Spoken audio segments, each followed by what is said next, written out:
কোন ফল খেয়ে ফেলবে, মজা লাগবে নাকি ভাই? খুব স্বাদ হবে। আল্লাহ, জাক্কুম ফল খেয়ে ফেলার পরে গলার মধ্যে আটকে যাবে, গলার মধ্যে আটকে যাবে, উপরেও আসে না নিচেও যায় না, গলার মধ্যে চতুর্দিক দিয়ে ছিদ্র হয়ে একবারে গলা ফেটে তারপরে রক্ত বের হয়ে যাবে। এইভাবে সে 1000 বছর পর্যন্ত এই গলাটা বন্ধ অবস্থায় শাস্তি ভোগ করবে। এরপরে 1000 বছর ধরে শুধু আল্লাহর কাছে চাবে, আল্লাহ আমাকে একটু পানি দাও, আমাকে এমন একটা ফল দিয়েছিলে যেই ফলটা খাওয়ার কারণে আমি গলার মধ্যে আমার ফলটা আটকে গেছে, অতএব এই ফলটাকে দূর করার জন্য আমাকে কিছু পানি দাও, পানি দিয়ে আমি এটাকে সরিয়ে দিব। আল্লাহ তাআলা 1000 বছর কান্নাকাটি করার পরে তাকে বরফের মধ্যে ঠান্ডা কিছু পানি দিবে। সেই পানিটা এই জাহান্নামী বান্দা পাবে। পাওয়ার পরে দেখবে না যে ঠান্ডা না গরম না নরমাল পানি, সাথে সাথে পানি পাওয়ার পরে সেই পানিটা গিলে ফেলবে। সেই জাক্কুম ফল তো যাবেই না, যাবেই না, বরং জাক্কুম ফলের কাটার পাশ দিয়ে ফাঁক দিয়ে পানিটা ভিতরে চলে যাবে এবং তার নাড়ি ভুঁড়ি সব কিছু জমাট বেঁধে যাবে। ও আমার ভাইরা, আল্লাহ রাসূল বলেন এই পানি, ঠান্ডা পানি পান করার পরে ওই ব্যক্তি আরো 1000 বছর আল্লাহর কাছে কান্নাকাটি করবে, ইয়া রাব্বাল আলামিন, ইয়া আরহামার রাহিমিন, ইয়া গফফার, ইয়া রহমান, ইয়া রহিম, ইয়া সাত্তার, ইয়া কাদের, ইয়া কুদ্দুস। আল্লাহ, তুমি আমাকে ঠান্ডা পানি দিয়েছিলে, সেই পানিতে তো কোনো কাজ হলো না, অতএব আরো 1000 বছর আল্লাহর কাছে আরো পানি যাবে। আল্লাহ তাআলা 1000 বছর পানি চাওয়ার পরে এরপরে জাহান্নামী বান্দাদের পোড়া মানুষের রক্ত পুঁজ জাহান্নামের যে গর্তের মধ্যে থাকে, সেই গর্তের পুঁজ এবং রক্ত, গরম রক্ত লোহার পেয়ালা করে তার কাছে দিবে। এই জাহান্নামী বান্দার 2000 বছর, 2000 বছরের ক্ষুধা এবং গলার যন্ত্রণা, সে দেখবে না পানিটা ঠান্ডা না গরম, দেওয়ার সাথে সাথে সে গিলে ফেলবে। আবার সেই জাক্কুম ফলের ফাঁক দিয়ে পেটে যে সেই গরম পানির তাপে তার নাড়ি ভুঁড়ি সব পিছনের রাস্তা দিয়ে বের হয়ে যাবে।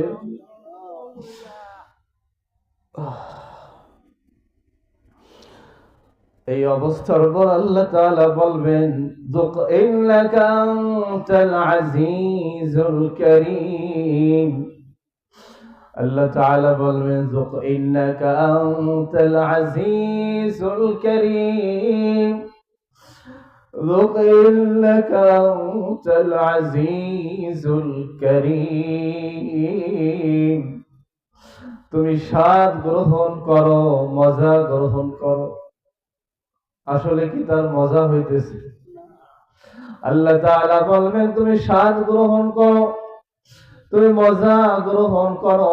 ইন্নাকা আনতাল আজিজুল কারীম, তুমি তো মহা দাপটওয়ালা মানুষ ছিলে, দুনিয়ার মধ্যে অনেক ক্ষমতা ছিল, অনেক চেলাপেলা তোমার পাশ দিয়ে ঘুরতো, অনেক ক্ষমতা প্রতিপত্তির মালিক ছিলে, অনেক পাওয়ারফুল ব্যক্তি ছিলে, তুমি প্রাইম মিনিস্টার ছিলে, প্রেসিডেন্ট ছিলে, তোমার ক্ষমতার কোনো শেষ ছিল না। অতএব আজকের এই দিনে তুমি স্বাদ গ্রহণ করো। আসলে কি তার স্বাদ হইতেছে নাকি ভাই? আসলে কি সে আরাম পাইতেছে? তাহলে এটা বলার কারণ কি? স্বাদ তো মানুষ কিছু ভালো কিছু পাইলে, ভালো কিছু খাইলে বা ভালো অবস্থানে থাকলে কি পায়? স্বাদ পায়, ঠিক কিনা বলেন? তো আল্লাহ তাআলা বলতেছেন তুমি স্বাদ গ্রহণ করো, তার মানে শারীরিক ভাবে তোমাকে তোমার উপর আযাব আসবে। ঠিক শারীরিক আযাবের পাশাপাশি তোমার উপর মানসিক ভাবে আযাব আল্লাহ তাআলা দান করবে। শারীরিক ভাবে সে 1000, 2000, 3000 বছর পর্যন্ত এইভাবে কান্নাকাটির পরে আল্লাহ তাআলা বলবেন যে তুমি কিছু স্বাদ চাইখে লও, স্বাদ গ্রহণ করো। তোমার দুনিয়ার দাপটে কেউ তোমার সাথে কথা বলার সুযোগ পায় নাই। আছে কিনা এমন মানুষ? এমন মানুষ সমাজে আছে যাদের কথায় তার অনুসারী যারা আছে, চেলাবেলা যারা আছে, তারা মুহূর্তের মধ্যে মানুষকে দুনিয়া থেকে বিদায় দিয়ে দেয়। ঠিক কিনা বলেন? অমুককে ইশারা করে, অমুককে মাটির সাথে মিশায় দাও, অমুকের সম্পদ গুলো গ্রাস করে নাও, অমুককে মারধর করো। এরকম ব্যক্তি আছে। ওরে ভাই, যতই দাপট থাকুক, কবরে যদি একবার যাও, তোমার সব দাপট শেষ করে দিয়ে আল্লাহ তাআলা তোমার পাঁজরের এক পাঁজরের হাড্ডিকে অপর পাঁজরের মধ্যে ঢুকিয়ে দিবে। আল্লাহ তাআলার ফেরেশতারা বলবেন মান রাব্বুক ওয়া মান দীনুক ওয়া মান নাবিয়্যুক। আল্লাহ তাআলার ফেরেশতারা বলবেন যে তোমার রব কে, তোমার দিন কি, তোমার নবী কে? যদি উত্তর দিতে পারি ভাই, আল্লাহ তাআলা বলবেন এ আমার ভালো বান্দা, ফাফরিশুহু মিনাল জান্নাহ ওয়া আলবিসুহু মিনাল জান্নাহ ওয়াফতাহু লাহু বাবাম মিনাল জান্নাহ। তার জন্য জান্নাতের বিছানা বিছায় দাও। সুবহানাল্লাহ, বাড়িতে বলবেন। তার জন্য জান্নাতের বিছানা বিছায় দাও, তার শরীরে জান্নাতের পোশাক পরিধান করায় দাও, তার কবরের সাথে জান্নাতের জানালাগুলো খুলে দাও। আর যদি বলে লা আদরি, হা হা লা আদরি, আমি তো বুঝতে পারতেছি না, কি প্রশ্ন করতেছেন? পরীক্ষার হলে এরকম কিছু এক্সামিনার আছে, এরকম কোন স্টুডেন্ট আছে সারা রাত মোবাইলে ফেসবুক দেখে, সকালবেলা পরীক্ষা দিতে যায়? আছে কিনা বলেন? এদিকে মনে হয় নাই, আছে অন্য জায়গায়। মোবাইলে আসক্ত, প্রেমিকের সাথে গল্পে মজে থাকে, পড়ালেখার খবর নাই। যখন পরীক্ষার হলে যায় তখন ঘুমাইলে চোখে দেখে না, চোখে সরিষার ফুল দেখে। পরীক্ষায় কি লিখবে, কি আসছে কিছুই বোঝে না। ঠিক অনুরূপ ভাবে ভাই, দুনিয়ার পরীক্ষা যেমন, কবরের পরীক্ষাও ঠিক তেমন। আল্লাহর ফেরেশতার জবাব যদি না দিতে পারি ভাই, আল্লাহ তাআলার পক্ষ থেকে আওয়াজ আসবে, এই নাফরমানের ফাফরিশুহু মিনান নার ওয়ালবিসুহু মিনান নার ওয়াফতাহু লাহু বাবাম মিনান নার। তার কবরের মধ্যে জাহান্নামের বিছানা বিছায় দাও, তার শরীরের মধ্যে জাহান্নামের পোশাক পরিধান করে দাও। জাহান্নামের পোশাক কি ভাই আরামের পোশাক? জাহান্নামের পোশাক কি আমাদের দুনিয়ার এই আরামের সুতি কাপড়ের অনেক মজাদার পোশাক? জাহান্নামের পোশাক হবে আগুনের পোশাক, যে আগুনের পোশাক পরিধান করাইলে সাথে সাথে আল্লাতী তাত্তালিউ আলাল আফইদা, দুনিয়ার আগুন যদি আপনার হাতে লাগে হাতটা পড়বে, পায়ে লাগলে পা পড়বে, শরীরের অন্য জায়গা লাগলে ওই জায়গাটাই পড়বে। কিন্তু ভাই জাহান্নামের আগুন, আল্লাহ তাআলা বলেন নারুল্লাহিল মুকাদাহ আল্লাতী তাত্তালিউ আলাল আফইদা ইন্নাহা আলাইহিম মুসাদা ফি আমাদিন মুমাদ্দাদা। আল্লাহ তাআলা বলেন নারুল্লাহিল মুকাদাহ আল্লাতী তাত্তালিউ আলাল আফইদা। আল্লাহ তাআলা বলেন জাহান্নামের আগুন যে এত কঠিন, এত ভয়াবহ, এত ভয়ানক, জাহান্নামের আগুন শরীরের যে কোনো জায়গায় লাগার সাথেই সাথে তার অন্তরে আগুন ধরে যাবে। আল্লাতী তাত্তালিউ আলাল আফইদা, মানুষের অন্তরটা আগে পুড়ে ছাই হয়ে যাবে, মানুষের হৃদয়ে আগে আগুন ধরে যাবে। কতটা ভয়াবহ আগুন চিন্তা করতে পারেন। সেই আগুনের মধ্যে আল্লাহ তাআলা জাহান্নামী বান্দাদেরকে রাখবেন। আল্লাহ তাআলা এজন্য আল্লাহ রাসূল সাল্লাল্লাহু আলাইহি ওয়াসাল্লাম বলতেছেন, আমি যে হাদিসটা আপনাদের কাছে বলেছি, আমার উম্মতের মধ্যে সবচেয়ে ক্ষতিগ্রস্ত অসহায় ওই সমস্ত ব্যক্তি হবে ইয়াতি ইয়াউমাল কিয়ামাতি বিসসালাতিন ওয়া সিয়ামিন ওয়া যাকাতিন, অনেক ইবাদত নিয়ে আসবে, নামাজ নিয়ে আসবে, রোজা নিয়ে আসবে, হজ যাকাত নিয়ে আসবে, কিন্তু সুম্মা ইয়াতি ক্বাদ শাতামা হাযা ওয়া যারাবা হাযা ওয়া ক্বাযাফা হাযা, এত আমল, পাহাড় সম পরিমাণ আমল নিয়ে আসবে, কিন্তু আমল নিয়ে আসার পরে তার বিরুদ্ধে কিছু মানুষ দাঁড়িয়ে যাবে। কেউ বলবে ক্বাদ শাতামা হাযা, আল্লাহ এই ব্যক্তি আমাকে অমুক দিন গালি দিয়েছিল। আর এক ব্যক্তি বলবে ক্বাদ যারাবা হাযা, সে আমাকে একদিন থাপ্পড় মেরেছিল। আর এক ব্যক্তি বলবে ওয়া ক্বাযাবা হাযা ওয়া ক্বাযাবা মালি হাযা, সে আমার সম্পদটা আত্মসাৎ করেছিল। কেউ বলবে আমাকে মিথ্যা অপবাদ দিয়েছিল, কেউ বলবে আমাকে বেশি কথা বলেছিল, গালিগালাজ করেছিল। আল্লাহ তাআলা বলবেন খুয মিন আমালিহিম, আজকের এই দিনে আমি বলতেছি তার নেক আমল থেকে তোমরা যার যার ভাগ করে নিয়ে যাও।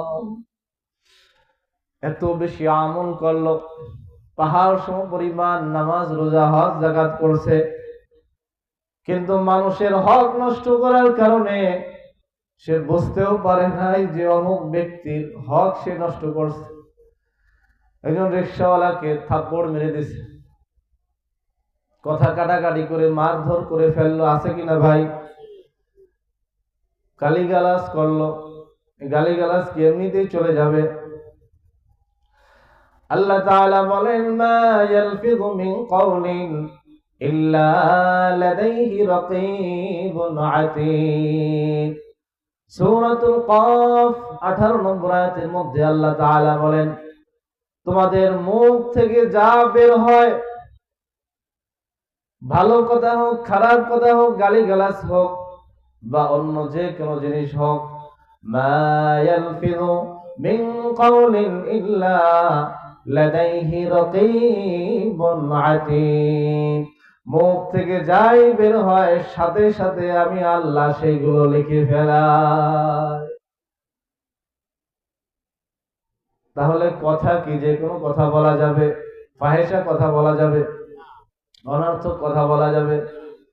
আল্লাহ রাসূল সাল্লাল্লাহু আলাইহি ওয়াসাল্লাম বলেন, মান কানা ইউমিনু বিল্লাহি ওয়াল ইয়াউমিল আখির ফালিয়াকুন খায়রান আও লিয়াসমুত, যে ব্যক্তি আল্লাহকে বিশ্বাস করে, আখিরাতকে বিশ্বাস করে, সে ব্যক্তি হয় ভালো কথা বলবে, না হয় চুপ থাকবে। ঠিক কিনা বলেন? কারণ এই জবানের যে কোনো কথার মাধ্যমে সে জাহান্নামে যাইতে পারে। আর যদি চুপ থাকে তাহলে সে কি পাবে? নাজাত পাবে।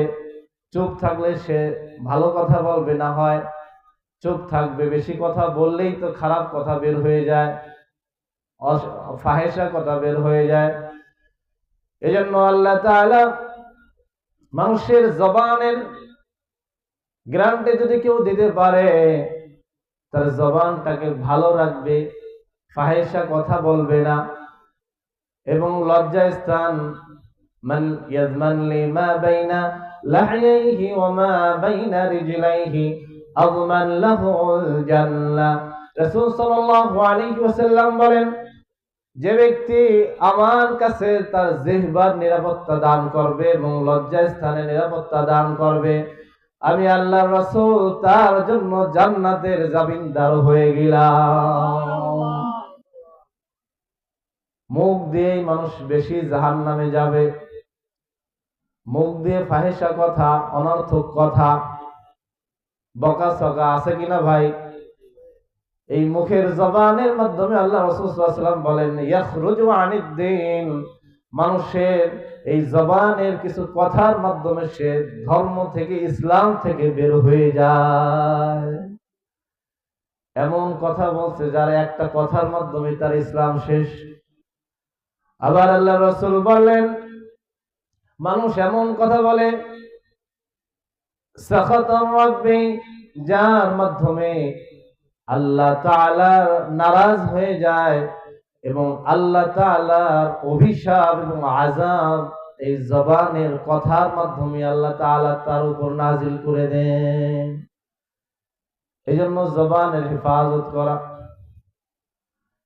সম্মানিত ভাইয়েরা, আল্লাহ রাসূল সাল্লাল্লাহু আলাইহি ওয়াসাল্লাম বলতেছেন কাল কিয়ামতের ময়দানে এই ব্যক্তির বিরুদ্ধে অনেক মানুষ দাঁড়িয়ে যাবে।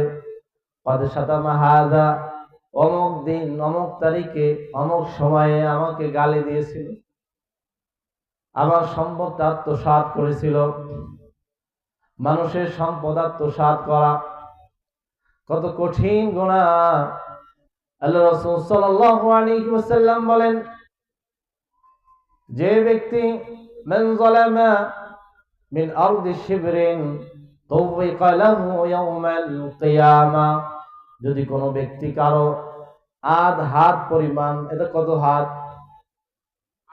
আধ হাত পরিমাণ জমি যদি কেউ মানুষের অন্যায় ভাবে আত্মসাৎ করে, রাসূল সাল্লাল্লাহু আলাইহি ওয়াসাল্লাম বলেন তুওয়িকা লাহু ইয়াওমাল কিয়ামাতি 70 আরদিন, ওই ব্যক্তির গলার মধ্যে আল্লাহ তাআলা এই 7 তবক জমিনকে তার গলার মধ্যে লটকিয়ে দিবেন।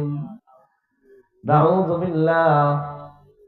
এই জমিনটা 7 তবক জমিন, এটাকে যদি সরাসরি আপনি খনন করেন তো কত দূর যাবে। এই বিশাল জমিনকে আল্লাহ তাআলা তার গলার মধ্যে লটকিয়ে দিবেন। মানুষের অধিকার, মানুষের হক কতটা কঠিন। এজন্য আল্লাহ রাসূল সাল্লাল্লাহু আলাইহি ওয়াসাল্লাম বলেন কিয়ামতের ময়দানে যখন এই ব্যক্তি উঠবে, এত আমল, অসংখ্য আমল নিয়ে উঠছে, আল্লাহ তাআলা বলবেন মিন হাসানাতি হাযা, তার নেক আমলগুলো তোমরা ভাগযোগ করে নিয়ে যাও। ফাইন ফানিয়াত হাসানাতুহু, তার সব আমল শেষ হয়ে যাবে, ভালো আমল, নেক আমল শেষ হয়ে যাবে।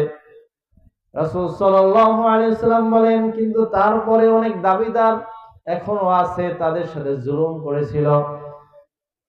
রাসূল সাল্লাল্লাহু আলাইহি ওয়াসাল্লাম বলেন আল্লাহ তাআলা বলবেন যে যারা তোমরা দাবিদার আছো, তোমাদের হক নষ্ট করেছে, তাদের গুনাহগুলো তার আমলের মধ্যে দিয়ে দাও। নাউযুবিল্লাহি মিন যালিক। আল্লাহ রাসূল বলেন তুরিহা ফিন্নার, সবার বদ আমলগুলো, গুনাহের আমলগুলো তার মাথার উপর দেওয়ার পরে আল্লাহ তাআলা তাকে জাহান্নামে নিক্ষেপ করে দিবেন। আল্লাহ তাআলা জাহান্নাম এইভাবে মানুষকে শাস্তি দিবেন, ইন্নাকা আনতাল আজিজুল কারীম। আল্লাহ তাআলা বলবেন যে তোমরা এইভাবে ভোগ করো। সম্মানিত ভাইরা, তাহলে আল্লাহ রাসূল সাল্লাল্লাহু আলাইহি ওয়াসাল্লাম কোন মানুষগুলো সবচেয়ে ক্ষতিগ্রস্ত, বিপদগ্রস্ত, মুফলিস, সেই বিষয়টা আল্লাহ তাআলা বর্ণনা করলেন। এজন্য মানুষের হক পরস্পরের মধ্যে সামান্য ব্যবহার, দুর্ব্যবহার যদি আমরা করি, বাইকাল কিয়ামতের কঠিন মুহূর্তে আল্লাহ তাআলা আমাদের জবানগুলোকে বন্ধ করে দিবেন, কথা বলতে পারবো না। সূরা ইয়াসিনের মধ্যে আল্লাহ তাআলা বলেন, আল-ইয়াওমা আকমালতু লাকুম দীনাকুম ওয়া আতমামতু আলাইকুম নি'মাতি। আল্লাহ তাআলা বলেন, আল-ইয়াওমা নাখতিমু আলা আফওয়াহিহিম ওয়া তুকাল্লিমুনা আইদিহিম ওয়া তাশহাদু আরজুলুহুম বিমা কানু ইয়াকসিবুন। সব জবানগুলো বন্ধ হয়ে যাবে, যে জবান দিয়ে এত মানুষের উপর জুলুম করেছিল, মানুষকে বকাঝকা করেছিল, মানুষকে মানুষ বলে মনে করে নাই। আছে কিনা ভাই? আগেও ছিল, এখনো আছে। মাহফিলের মধ্যে হক কথা বললে, সঠিক কথা যদি বলে বক্তা, বক্তার গলা চিপে ধরে। আছে কিনা ভাই? আগেও ছিল, এখনো আছে।